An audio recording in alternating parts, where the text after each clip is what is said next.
एक सूजन से परोया मुझको हार में, रख के टोकरी ले गया बाजार में, वहाँ आशुक लोगों ने खरीद कर ले है जी।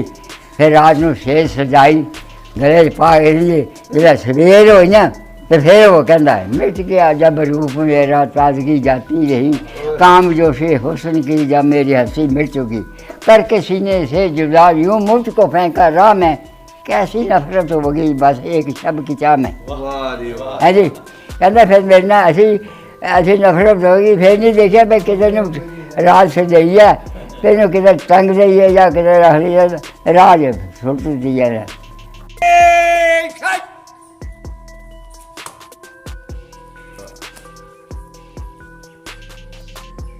कृष्ण मैंने ने अपनी लोक सभा में बताया है कि कल रात को एक से एक देसी पंडित जो जमुना के किनारे ओम जगदीश के ज्ञान ध्यान में लगे हुए थे। कल तीसरे पैर ज्वालामुखी के मंदिर में सुंदरमान देवी के चरण में आकर के आम खुलेंगे। लीला और कुशल्या उनको 1.25 मन जनेऊ से वसूल करेगी और प्रार्थना करेगी, ऐ प्रभु हमारी सेना को इस रणभूमि में जीत दे ताकि हमारी सेना इस जगत में शांति से राज करे।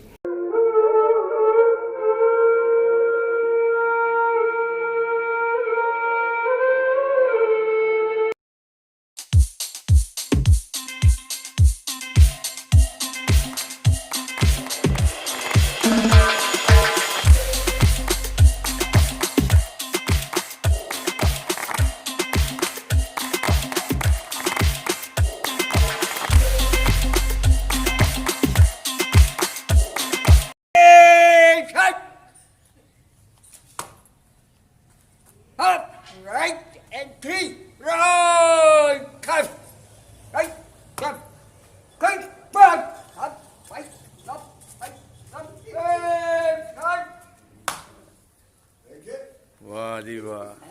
ਅੰਗਰੇਜ਼ੀ ਫੌਜ ਦੇ ਵਿੱਚ ਰਹੇ ਤੁਸੀਂ? ਅੰਗਰੇਜ਼ੀ ਫੌਜ ਤੇ ਰਹੇ ਹੋ? हाँ उस वक्त काशन के रहा अंग्रेजी भी जा। अच्छा हैं सही हो गया भाई ना मैं है जी।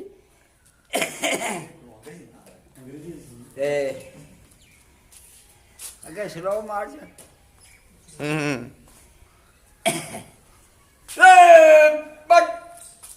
नहीं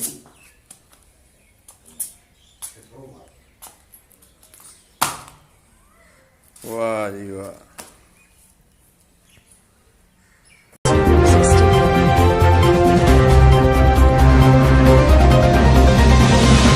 ये ऑल इंडिया रेडियो दिल्ली है। रात के 9 बजने को है भारत सरकार के देश के नंदन पांडव से हिंदी में समाचार मिली।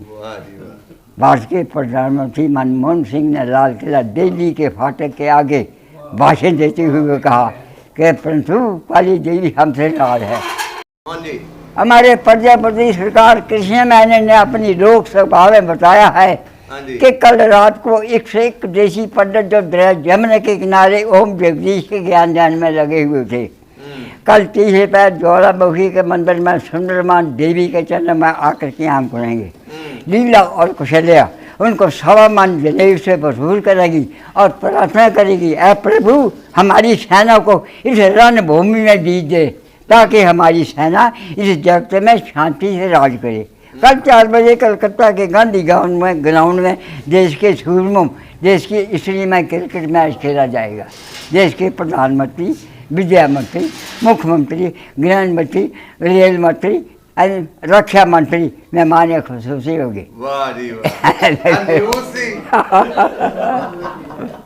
पुराने दौर के खबरां ने रेडवे ते सौंदे हुंदे सी। हां रेडवे ते सौंदे सी। हां हां बड़े याद रेडियो रखे आज भी आए बड़े याद रखी हां। अच्छा रेडवा इंजी रखदे सी। ये जगजीवन राम है ना लीडर। हाँ जी जगजीवन राम। अच्छा वो लीडर था ना था। अच्छा लीडर थी। पहली दफा जीतिया और फिर जिस वक्त जीतिया तो फिर राजपूत है ना बड़े बड़े लीडर असैम्बली च लैन वाले। अच्छा उन्हें कम खैर जीते तुसी लेकिन सानू बड़ी नमोशी है। अच्छा तुसी अपने हथा ना बना दिया कोई उस बनाया उस वक्त थोड़े दिन लिया को 1.5 साल वो बनाया पार्टी सदर ਉਹ ਜਗਜੀਤ ਰਾਮੀ ਆ ਬਜ਼ੁਰਗੋ ਜਿਵੇਂ ਆਪਣੇ ਇੱਥੇ ਅਲਫ ਬੇ ਹੈ ਜਿਵੇਂ ਆਪਣੇ ਇੱਥੇ ਅਲਫ ਬੇ ਹਾਂ ਉੱਥੇ ਕੀ ਸੀ ਹਿੰਦੀ ਦੇ ਵਿੱਚ ਅੱਕਾ ਕੀ ਕੱਕਾ ਕੁਛ ਉਹ ਬੋਲਦੇ ਸੁਣਾ ਦਿਓ। ਨਹੀਂ ਮੈਨੂੰ ਨਹੀਂ ਯਾਦ ਰਿਹਾ ਪੜ੍ਹਦੇ ਰਹੇ ਨਹੀਂ ਯਾਦ ਰਿਹਾ ਤੇ ਫਿਰ ਨਹੀਂ ਭੁੱਲ ਗਈਆਂ ਉਹ ਵੀ ਲਿਖਣਾ ਆਉਂਦੀ ਹਿੰਦੀ ਹੈ ਹਿੰਦੀ ਲਿਖਣੀ ਆਉਂਦੀ ਸੀ ਥੋੜੀ ਲਿਖ ਰਹੇ ਥੋੜੇ ਥੋੜੇ ਲਿਖ ਰਹੇ ਸਹੀ ਹੈ ਹਾਂ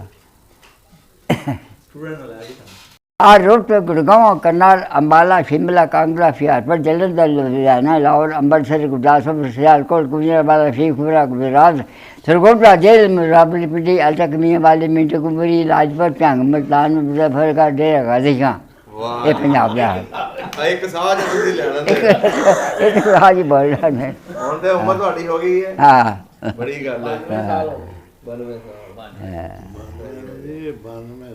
ਲੱਗਦੇ ਤੁਸੀਂ ਹਲੇ ਵੀ 15 ਸਾਲਾਂ ਦੇ ਹੀ ਆ ਹੈ ਲੱਗਦੇ ਹਲੇ ਵੀ 15 ਸਾਲਾਂ ਦੇ ਨਹੀਂ ਬਸ ਹੋ ਗਿਆ ਮਾਸ਼ਾ ਤੁਹਾਡੇ ਤੇ ਜੁਰਤ ਹੈ मिट गया जब रूप मेरा ताजगी जाती रही काम जो से हुस्न की जब मेरी हंसी मिट गई इन्हें सुख देने तो फिर हवा आँदी है ना उड़ा के समझ लाई नहीं एक ਅੱਛਾ सन दूसरा कहता यार असी जो कली तो निकलने ना ਹਾਂ ਹਾਂ है जी तो माली आ गया गुलाब वगैरह इस किस्म के फुल कहने के असी निकले फौरन माली आंदा तोड़ के टोकरी पाँदा है जी टोकरी पा के लगता है एक सूजन से परोया मुझको हार में रख के टोकरी ले गया बाजार में वहाँ आशुक लोगों ने खरीद कर ले है जी फिर रात को शेर सजाई गले पा के जो सवेर हो ना तो फिर वो कहता है मिट गया जब रूप मेरा ताजगी जाती रही काम जो से हुस्न की जब मेरी हंसी मिट चुकी करके सीने से जुदा यूँ मुझको फेंका राह में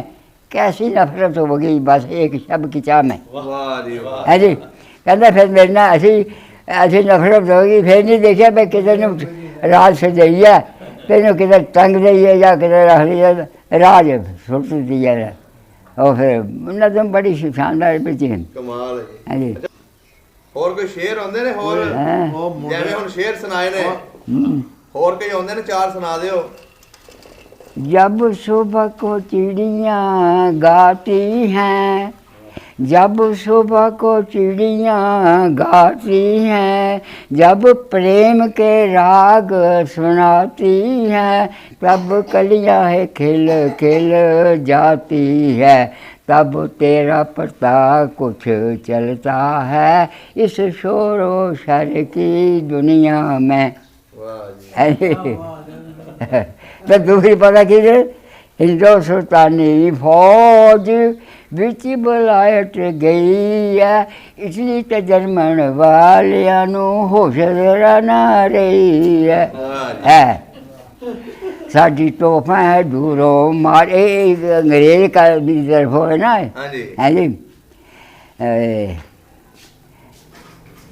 फरती हो जान बदले दुनिया सब फरती हो गई ऐसे उड़ान बदले दुश्मन नु मार मुका के अपना कुछ जोर बुखा के आजा तू पेशन पा के फरती हो जान बदले ਉੱਥੇ ਗਾਉਂਦੇ ਸੀ ਜਦੋਂ ਭਰਤੀ ਹੋਏ दुश्मन दे नाल लड़ेगा पैसे नाल जेब भरेगा ऐश करेगा इस किस्म के लगे ਜਦੋਂ ਤੁਸੀਂ ਭਰਤੀ ਹੋਣ ਗਏ ਹੋ ਉਦੋਂ ਅੰਗਰੇਜ਼ ਦੇ ਜ਼ਮਾਨੇ 'ਚ ਇਹ ਉਦੋਂ ਦੀ ਨਜ਼ਮ ਹੈ ਉਹਨਾਂ ਦੇ ਲੜਾਈ ਦਾ ਜ਼ੋਰ ਹੈ ਨਾ ਅੱਛਾ ਉਦੋਂ ਇਹ ਪੜ੍ਹਦੇ ਸੀ ਤੇ ਫਿਰ ਸਿੱਖਾਂ ਦਾ ਇੱਕ ਦਿਨ ਮੁਸਲਮਾਨਾਂ ਦਾ ਇੱਕ ਦਿਨ ਸਿੱਖਾਂ ਦਾ ਅੱਛਾ ਬਾਕੀ ਦਿਨ ਜਿਹੜੇ ਉਹ ਅੰਗਰੇਜ਼ਾਂ ਦੇ ਅੱਛਾ ਕੀ ਨਾ ਹਜ਼ਾਰ ਉਹ ਜੱਟ ਛੱਡਦੇ ਮੁਕੱਦਮੇ ਜਾਵੇ ਜੱਟ ਛੱਡਦੇ ਮੁਕੱਦਮੇ ਜਾਵੇ ਪਹਿਲੋਂ ਹੀ ਜੱਟ ਭੁੱਖਾ ਮਰਦਾ ਫਿਰ ਸਿੱਖੋਂ ਕੇ ਧੱਕੇ ਖਾਂਦਾ ਇਸ ਜੱਟ ਨੂੰ ਕੋਈ ਸਮਝਾਵੇ ਜੱਟ ਛੱਡਦੇ ਮੁਕੱਦਮੇ ਜਾਵੇ ਐਸੇ ਕਿਵੇਂ ਇਹ ਸਿੱਖਾਂ ਦਾ ਅੱਜ ਦਾ ਵਾਹ ਜੀ ਵਾਹ ਤੇ ਫਿਰ ਆ ਜਾਣਾ ਮੁਸਲਮਾਨਾਂ इंसान जिन फरिश्ते खुर्शीद चन्न तारे दोनों जहाँ में जो है वो है निज़ाम तेरा ऐ मालिकों के मालिक खालिक है नाम तेरा। अरे इस किस्म के ये मुसलमान दिन आ गए जी। तू बैल दे लीड़े तोड़ दे बहाने हो जा तरह दे तू बैल दे लीड़े तोड़ दे बहाने हो जा। ते हुण मेरे बापू ने घर बिच नलके ते मोटर ला ले ते हुण मेरे बापू ने हुण गए गाने चले ਗਾਣੇ ਵੀ ਸੁਣਦੇ हाँ ਸਭ ਦਾ ਪੰਜਾਬ ਚੈਨਲ ਨੂੰ ਸਬਸਕ੍ਰਾਈਬ ਕਰੋ ਤੇ ਬੈਲ ਆਈਕਨ ਨੂੰ ਵੀ ਦਬਾ ਦਿਓ ਨਵੀਆਂ ਵੀਡੀਓ ਦੇਖਣ ਵਾਸਤੇ।